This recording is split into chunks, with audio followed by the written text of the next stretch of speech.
So, ako'y nagmumuni-muni at, nire-review natin yung mga pangyayari, alright? So, kung ano ba talaga ang mga nakaraan kung bakit napalapa ang ating Pangulong Duterte.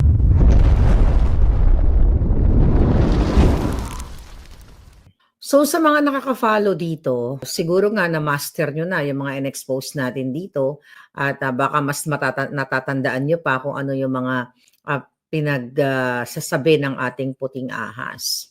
So, kanina ay talagang, actually kanina pa ako gising, nagmumuni-muni tayo dito at tinitignan natin yung mga nakaraan, right? Dahil itong mga tungkol sa pinalapa ang Pangulong Duterte ay naiulat ko na 'to sa inyo. Ngayon mga kababayan, kaya ito yung vlog natin dahil napanood ko si Senator Bato na nagpa-interview sa One News na kung saan sinasabi ni Senator, Bato na ang mga ICC personnel o mga representante ng ICC ay nasa Pilipinas ngayon at nasa Pasay daw. I just don't know kung saan exactly sa Pasay. Siguro dun sa hotel na in-expose natin nung last year pa yon. So ganun pa man, sinasabi ni Senator Bato sa kanyang interview na pinipilit ang ating mga kapulisan, ang mga retired police officers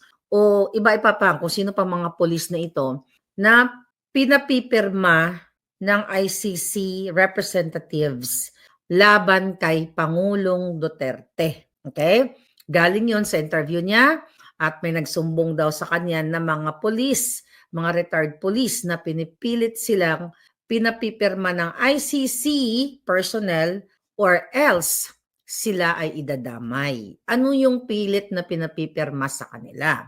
Whatever, ano man yung dokumento na yon, pero ito ay pagpipirma na sila ay umaayon o sila ay may personal knowledge o sila ay may kinalaman sa binabato na crime against humanity kay Pangulong Duterte. Kung natandaan ninyo, noong May 19 ay yung Office of the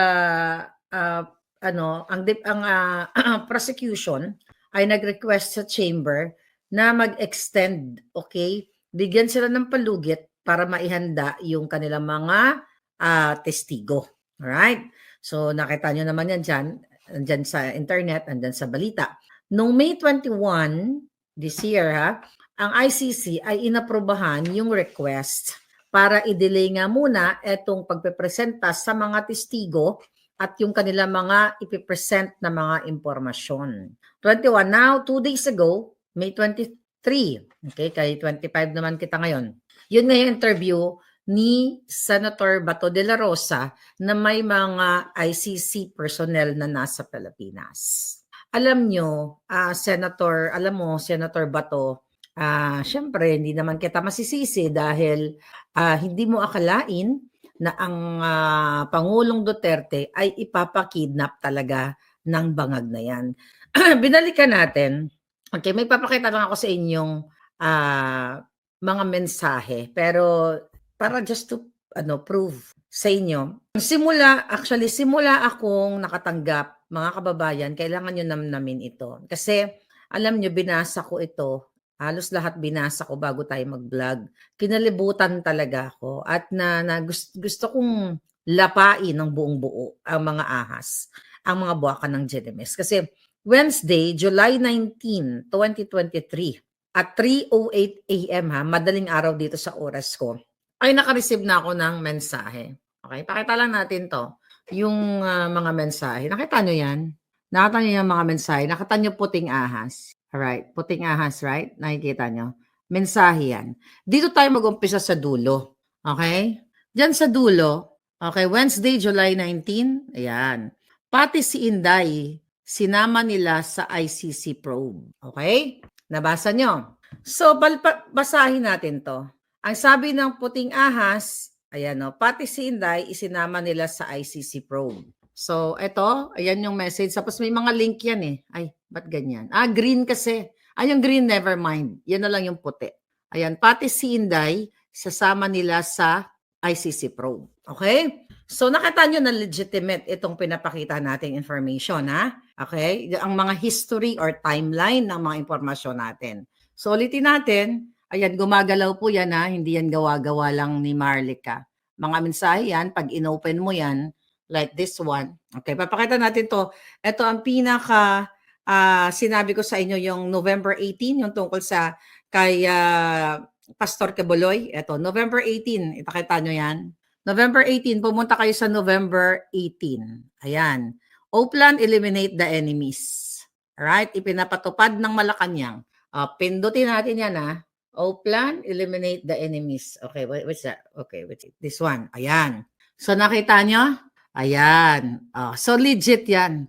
November 18. Okay, so ngayon mga kababayan, kung sana, okay, itong ating mga palangga, I don't know, siguro dahil si Inday Sara ay busy sa kanyang pagtatrabaho sa bilang isang vice presidente, 'di ba? Sa busy-busyhan ng buhay, hindi rin siguro na hindi naisip ni Inday Sara na talagang kayang ipakidnap yung kanyang ama. Okay? At kasama nga siya dito. Bakit ko 'to pinapakita sa inyo? Tignan natin ang sinasabi ng puting ahas dito. Kasi dito sa statement ni Senator Bato na nandiyan na yung ICC, actually, Senator Bato, last year ko pa to sinasabi. Nasaan ba yung ano na yan? Nasaan ba yung, anong date ba yan nung inilabas ko sa inyo? Tignan nyo to puting ahas, July 25, 2024. Basahin nyo, we got an intel. Okay. I don't know kung sinabi ko siya. 25, nabasa niya ba yan? We got an intel na ilalabas ang ICC warrant soon for PRRD and team. Okay? Nakita nyo? So, basahin ko yan. Okay? Ang sabi ng ating puting ahas, we got an intel na ilalabas ang ICC warrant soon for PRRD and team. Includes Bato, etc. Ganti sa Polvoron video. Okay, puting ahas, January 5, 2024. Ito, Senator Bato, kung nanonood ka. Ayan, from puting ahas, from DOJ. Okay? Ayan. Ang sabi nga dito, for her eyes only, para sa akin. Pero, hindi nga natin ayan, no, tingnan mo to. Puting ahas, January 5. Nakita niyo yan? Ano yung tinuturo na yan? Ang tinuturo niyan ay ang pinost natin na mukha ni Cora Pronk Jordan. Nag-release kasi ng balita, okay?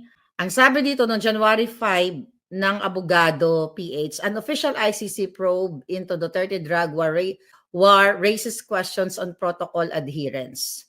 Sabi dito, the government is currently verifying information that ICC investigators are already in the country and conducting an investigation into the previous administration anti-drug campaign.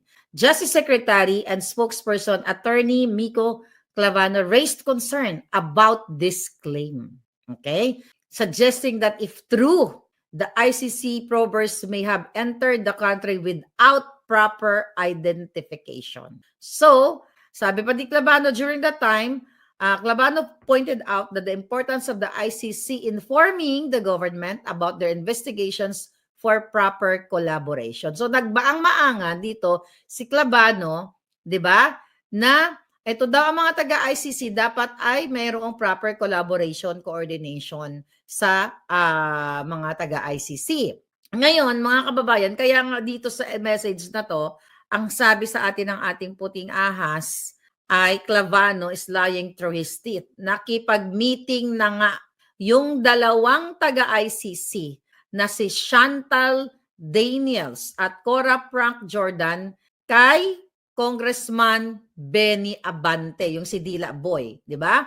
Sabi dito, at isang napakataas na opisyal ng gobyerno last December. Last December is December 2023. Yan basta calling card yan. December 19, 2023, si PRRD at Inday Sara ay pinapalapa nila sa ICC. Ang sabi natin noon sa inyo na kinukumpirma ng ating puting ahas sa DFA na noong December 19, 2023 ay nasa Pilipinas na nga yung mga ICC personnel. At yun ay in-expose natin sa inyo ang kanilang passport, ang kanilang travel history. Okay? Kaya ngayon, yung sinasabi ni Senator Bato 2 days ago, na nandito na raw, nandito na naman, o andito na, in and out, ang ICC representatives para pilitin o sindakin, papirmahin ang mga police officers natin or general na magtestigo o mag-testify o magbigay ng affidavit laban kay Pangulong Duterte, laban kay Inday Sara at kasama siya si Senator Bato at pati si Senator Bongo at marami pang kapulisan. Pag hindi daw ito pumirma ang mga pulis ay idadamay sila. Ang punto ni Senator Bato ay tinatakot ang ating mga pulis at kung pwede daw manawagan siya parang sa AFP na kung bakit ito ay pinapayagan ang mga banyaga na manindak dyan. Alam niyo kung gaano kalungkot. Kung titignan ninyo ang mga pangyayari. Laban tayo, nagse-celebrate tayo ng araw ng kalayaan. Ayan, June 12, malapit na. Araw ng kalayaan, araw ng kagitingan ng ating mga sundalo, ang ating mga tagapagtanggol. Pero dito sa issue ng ICC, kung saan pinalapa ang Pangulong Duterte, ang banyaga, ang mga taga-ICC, based on that interview ni Senator Bato, ang base dito sa ating puting ahas, mga kababayan, ay sila. Imagine mo, sila ang talagang parang akala mo nagmamando dito kay Bangag. Dahil sa galit ni Bangag at ni Lisa Tanas sa inggit kay Inday Sara, sa galit sa mga Duterte dahil hindi nila matalo-talo pagdating sa pagmamahal ng taong bayan, hindi nila matalo-talo sa performance. Kaya ang kanilang ginagawa ay ang ipakidnap ang Pangulong Duterte at makipagsabwatan na lang sa ICC.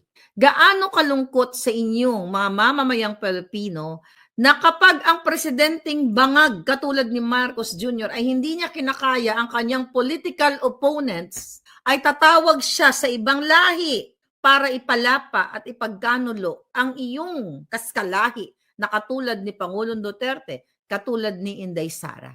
Ngayon, mga kababayan, December 19, 2023, sabi ko sa inyo, according to our source, sabi ko yan sa inyo na nagkaroon ng coordination ang ICC kung maaari silang pumasok sa bansa para mag-imbestiga sa umano'y EJK na yan, drug war violation ng panahon ni Pangulong Duterte. Ngayon, bilang tugon, okay, ipinasa ng Department of Foreign Affairs sa tanggapan ni Boying Remulla ang urgent request. At agad na pinayagan at nagbigay ng pahintulot ang DOJ na payagan papasukin ang Bureau of Immigration at ang miyembro ng ICC. Ang binabasa ko po sa inyo ay December 19, 2023. So alam naman ninyo na nagmamaang-maangan sila even dun sa nakaraang Senate hearing. Si Remulla, wala silang alam. Di ba? Wala silang alam.